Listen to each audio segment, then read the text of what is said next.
Welcome to our very first episode of After Hours with Annie. My name's Jamie and I am a resident sexologist and community manager for the Ask Annie app. Hi everyone, I'm Anna. I'm one of the founders of Annie, and we're super excited to start sharing some interesting conversations with you about health and wellbeing topics. Yeah, we've been wanting to do this for a while because one of the biggest issues we've had working in a tech-based health platform is that people think we're AI bots. 100%. It's crazy. We've been told, it's crazy, isn't it? Like we've been told that people can't be that many people that are that real looking and good looking with such great qualifications that are real. I mean, what a compliment. Right? However, we are real. So we wanted to make this YouTube series to kind of have more casual conversations about the types of things that we offer on the app, where you can find qualified advice from hundreds of experts, qualified health experts around Australia and the world, and have these more kind of casual conversations about health and well-being, right? Like, you know, just all the things that we're affected by, and just kind of bring that into a way that shows that we're real and that we have fun while having these conversations and kind of debunk all the taboos. Yeah, absolutely. I think it's definitely like we just really want to normalize those conversations. Like there is no topic that's off limit. There's no question that's too embarrassing. There's no bodily function that you should feel ashamed or shameful to talk about. And that's the beauty of Annie, and that's why we exist. Is you can get that holistic care and support from a whole variety of practitioners and professionals that are really highly qualified. So yeah, it's fantastic.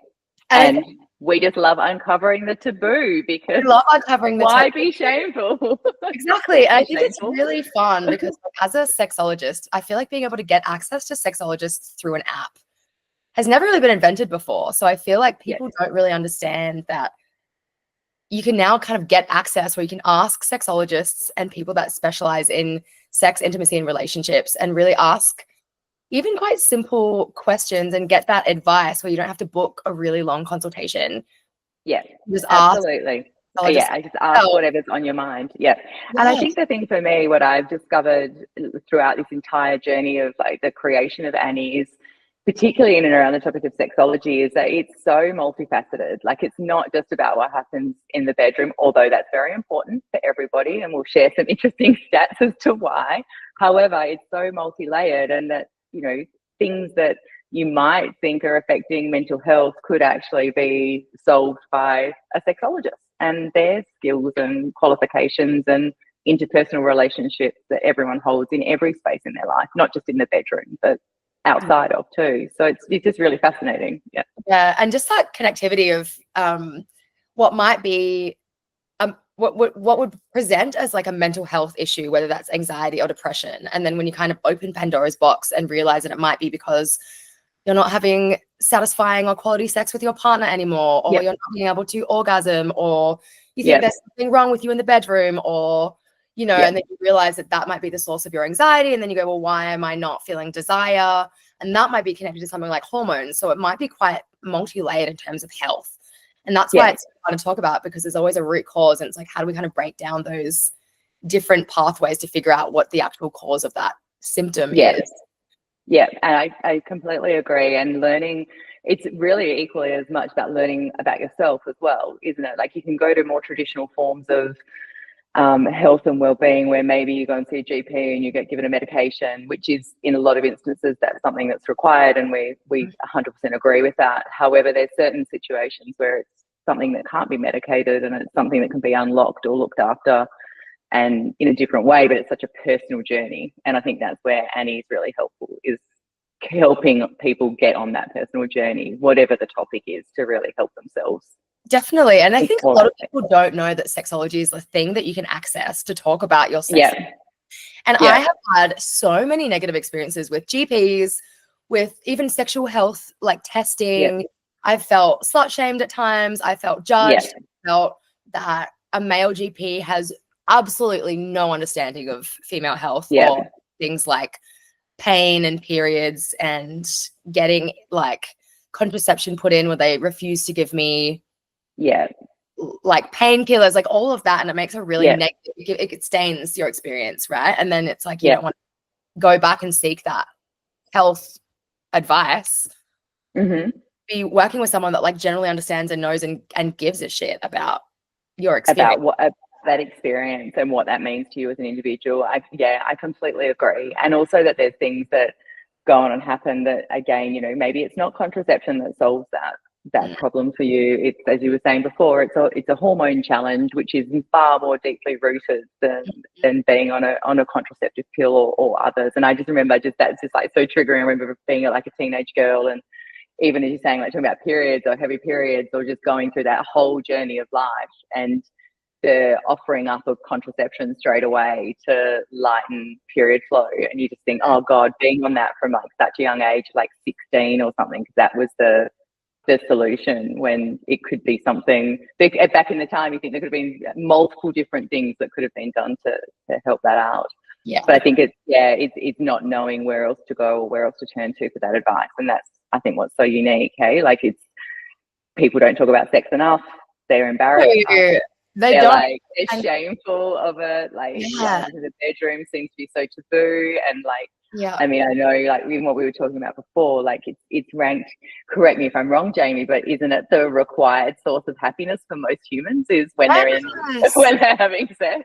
So. It is. I love this study. The study was done. I got access to this. I saw this recently, and I absolutely love this study. So they did a study of, it was over 20,000 groups. They did over 1.3 million observations on activities that support happiness and what is the highest ranking activity to give people happiness.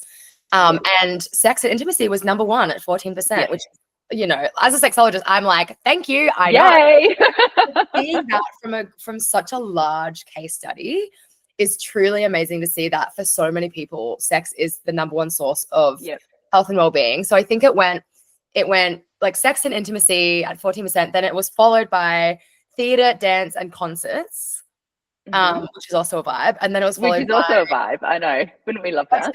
What a great day. Go have sex, go to a concert. And then it was exhibitions, museums, and library under that. And then it was sports and exercise. Yeah. And it's so funny, isn't it? Because we're told in our lives, like, to go and get endorphins from sport and exercise is number one, right? Like, and then you look at this study and it's like, oh no, it's actually intimate activities and cultural activities that stimulate a whole different part of the brain that actually bring joy. And it is so interesting. If you're doing a bit of those top three, then you'd be a more satisfied person.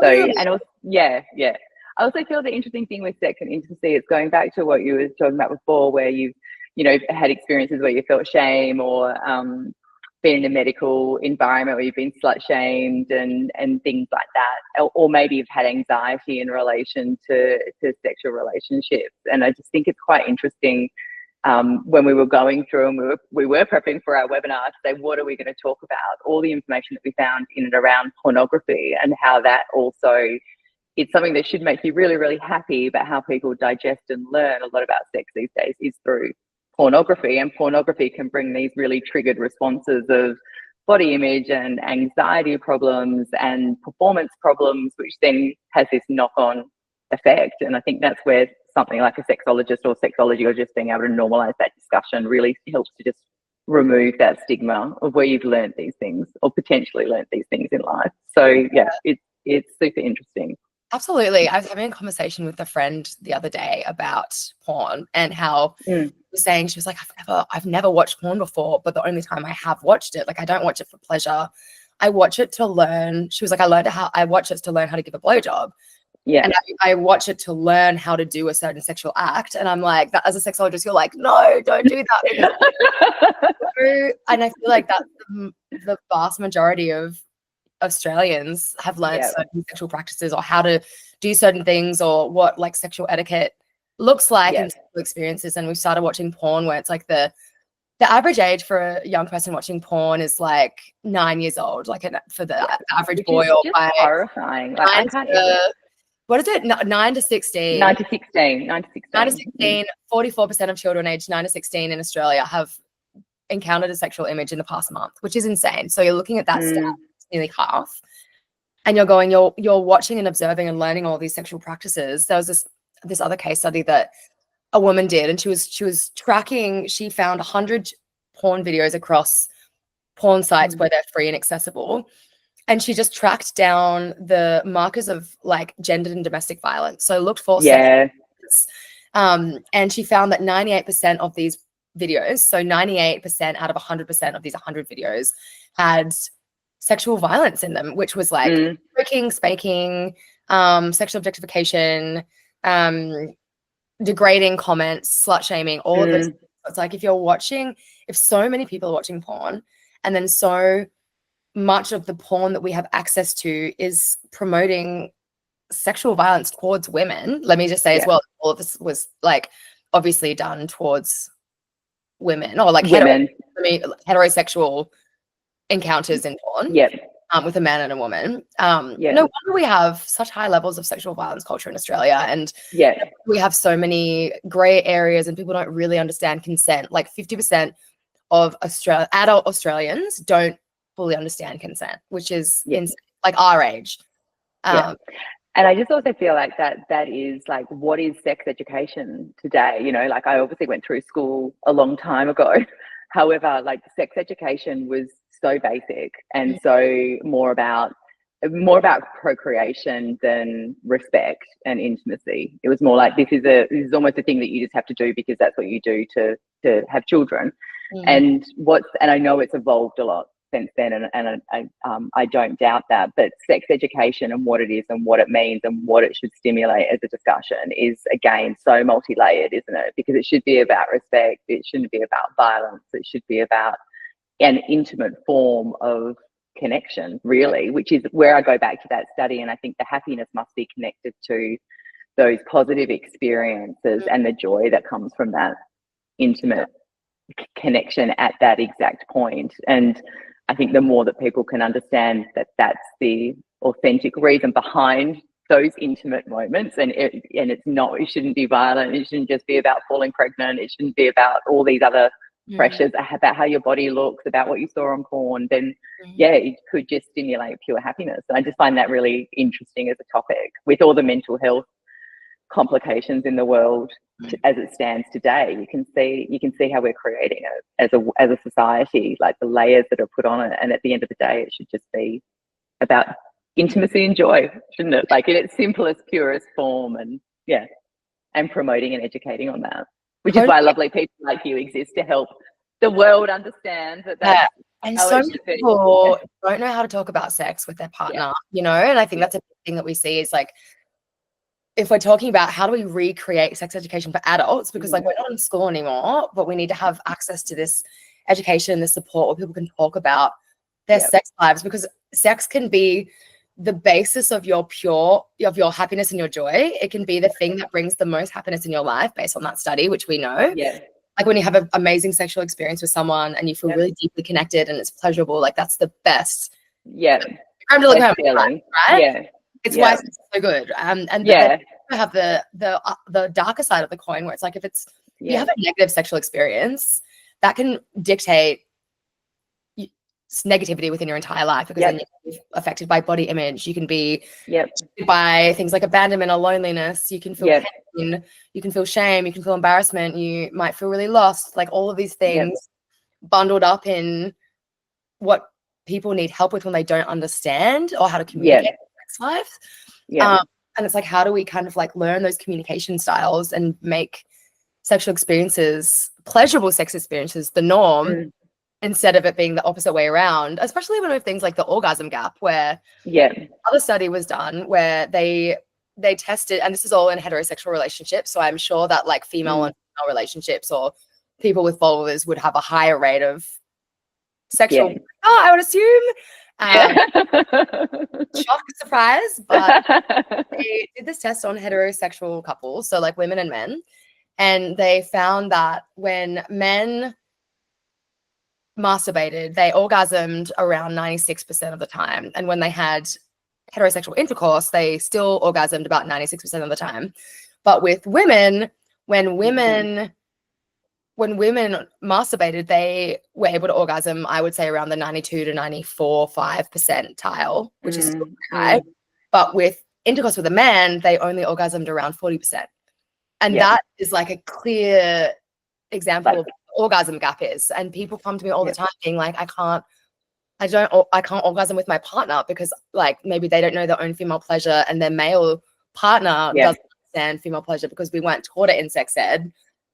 Not at all. And it wasn't, and it's also, I just laugh, like silently laughing, thinking cracks between the orgasm gap and the wage gap and all the other gaps, the domesticity, like the housework gap, like poor women. Not that this is, we love men too, not that it's love everyone. Not about that. We love everyone, but it is really interesting it is an interesting gap. But I do also feel like it does stand back to, sex is almost taught, I think, it's just a function of life. It's not a pleasure of life. And I think there's something in that it needs to be destigmatized, that it's okay. Like the pleasure part is really important. The fact that there's a functional component to it, whatever that might be for people, but it's the pleasure part, and that's the part that is taboo, really, isn't it? And it's like, why is that the part that shouldn't be spoken about, or that people should feel anxious or guilty about when it's celebrate not pleasure? Like we should celebrate and not feel ashamed of it. I think something that I find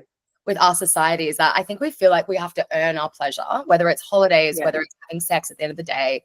We're on this daily grind of like waking up, going to work, wearing uncomfortable clothing, eating at our desks, coming home, trying to work out or trying to look after yourself, being absolutely exhausted.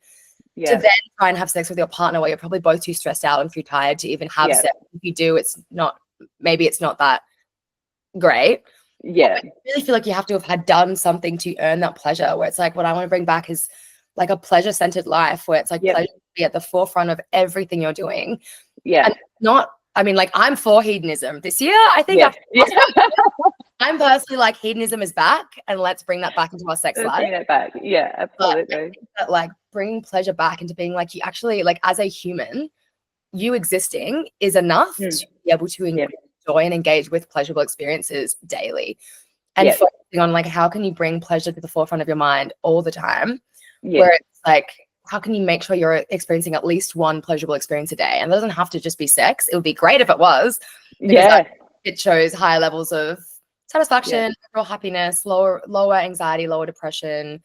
Your like physical health is also better as well. Like you have less ailments if you have more sex. Like it's good for you everywhere.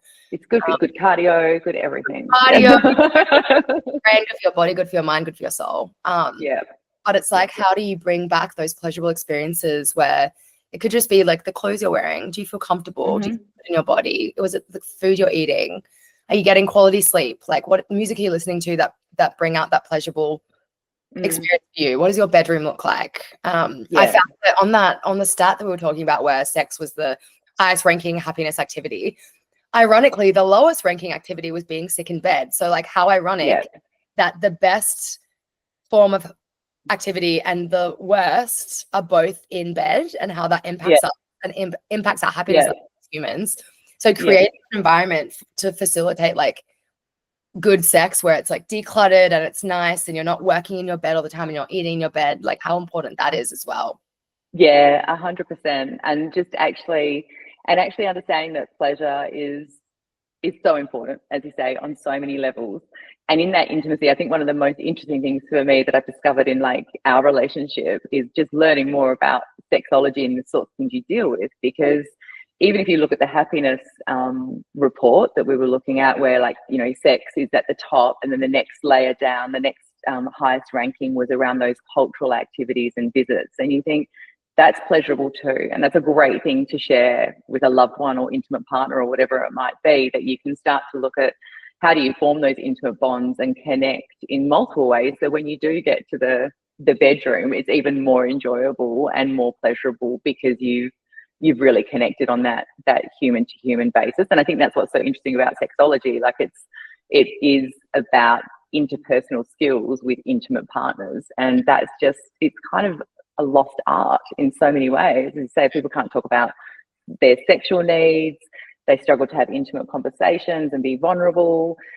They feel anxious and shame if they have something that they appear to want to talk about that they might deem to be defective or not normal or whatever it might be. And so I just feel like it's so interesting that cultural side and that intimate side are so connected, and they're sorts of things that you would love to do with loved ones most of the time. Go see a show, go, visit an art gallery, have a shared intimate experience outside of the bedroom. Go on a date. And bring it into, go on a date. That's the word. Go on a date. Yeah. With your partner. Yeah. Priority to like work on the art of seduction. Like there's so much beauty in like, because sex is play. Sex is adult play. So it's like, play the game. And I don't mean play the game in terms of like playing games, but I mean play the game.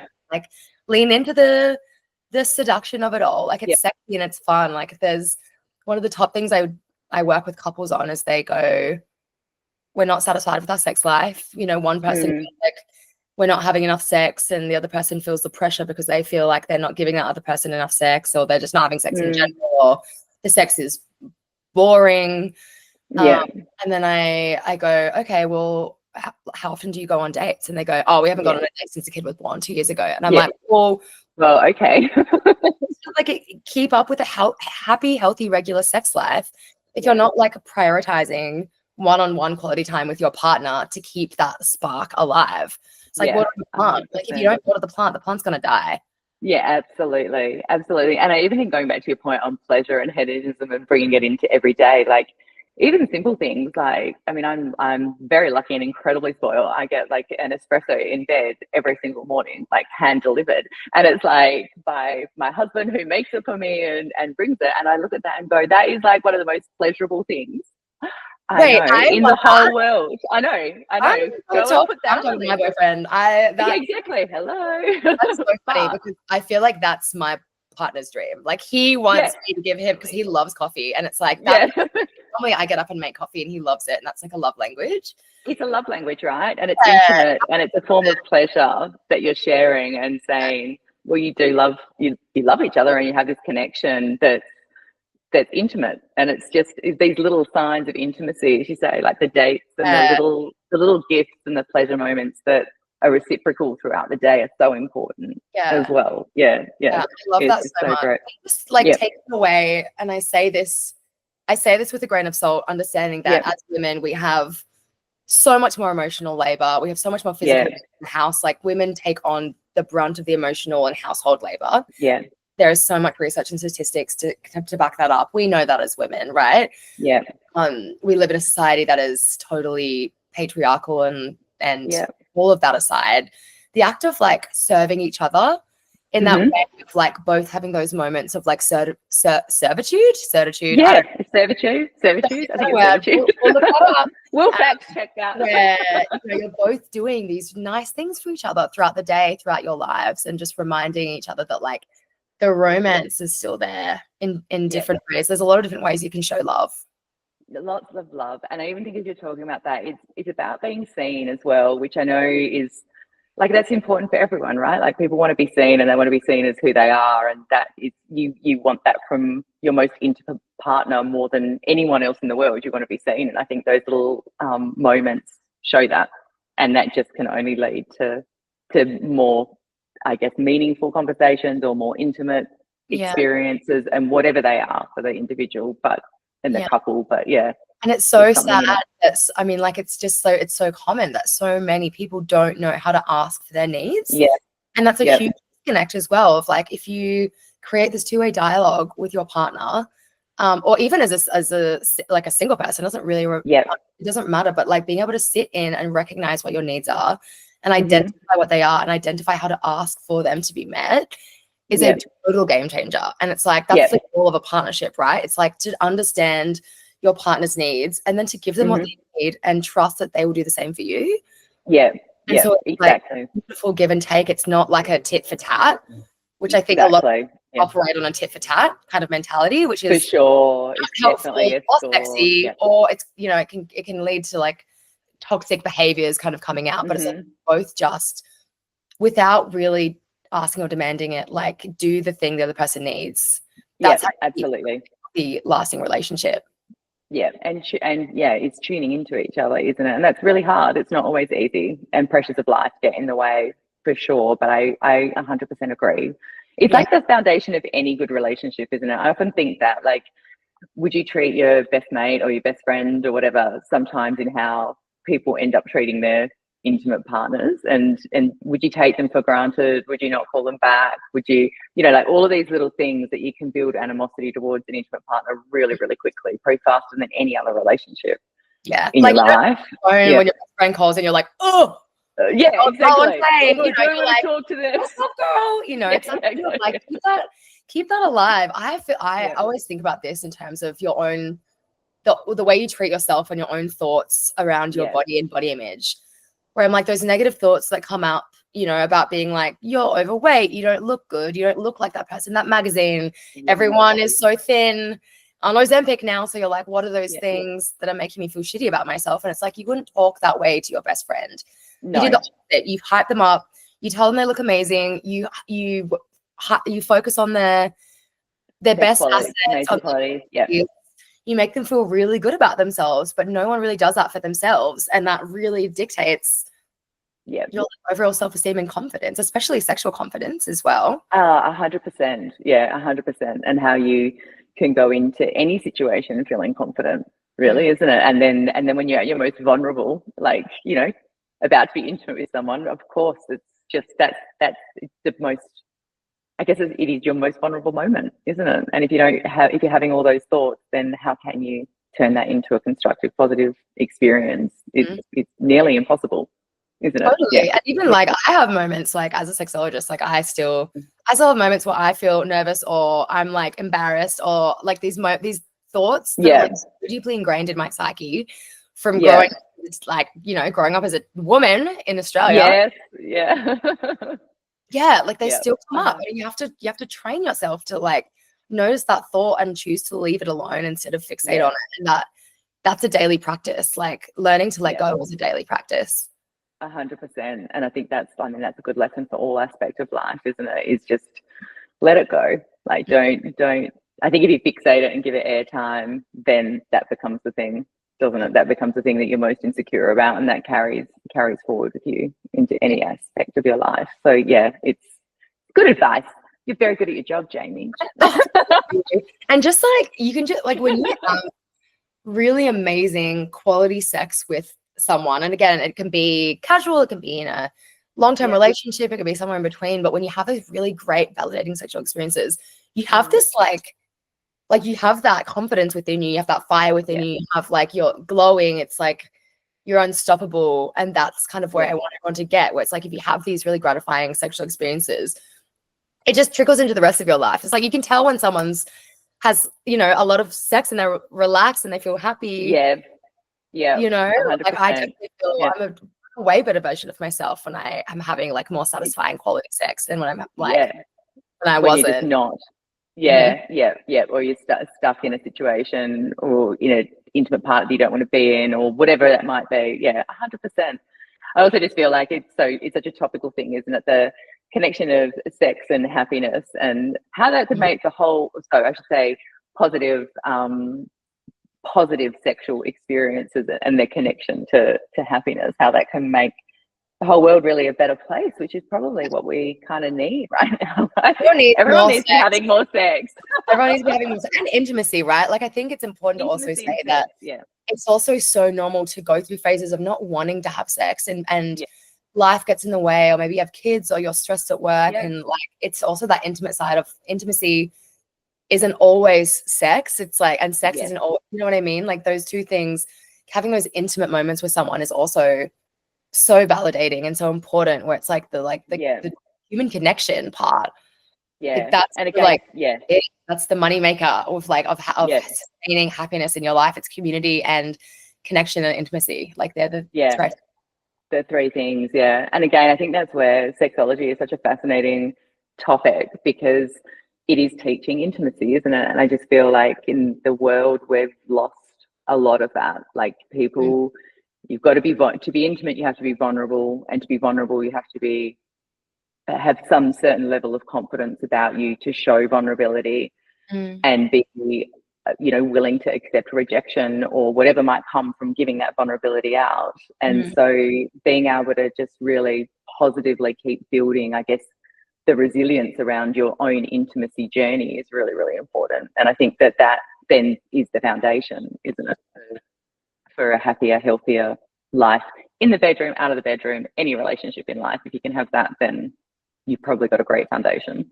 Yeah, and so many people are lonely. Like, we're going through a loneliness pandemic. Yeah. One in four adult Australians experience loneliness. That's so high. So sad. Yeah. Like, of course, people are experiencing like really poor mental health if they feel lonely and they don't know how to get that connection. And that's why there's the rise of dating apps, but also the rise of like AI generated relationships. It's full reflection on that, which is the whole other conversation. Yeah, no, that'll be like, we'll do that. It's in the future. Next topic.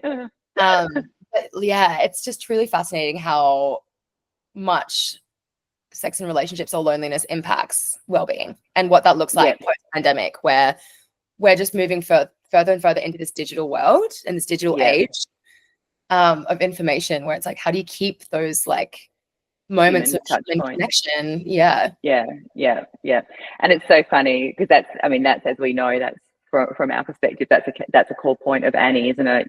You're a real person, you're a real qualified practitioner in your space, and you're there to try and find that, to provide people with that human to human connection when it's needed. So it's not just a whole heap of text written in your Google result or in ChatGPT or whatever it might be, which are helpful in their own rights for, for varying things, but that it's there. It's a lived experience that's shared, and you can build from that. You want someone that like truly cares about your well-being, and you want someone to like give you advice that is tailored to your experience, and you can't get that. Like, I'm not an AI robot, No.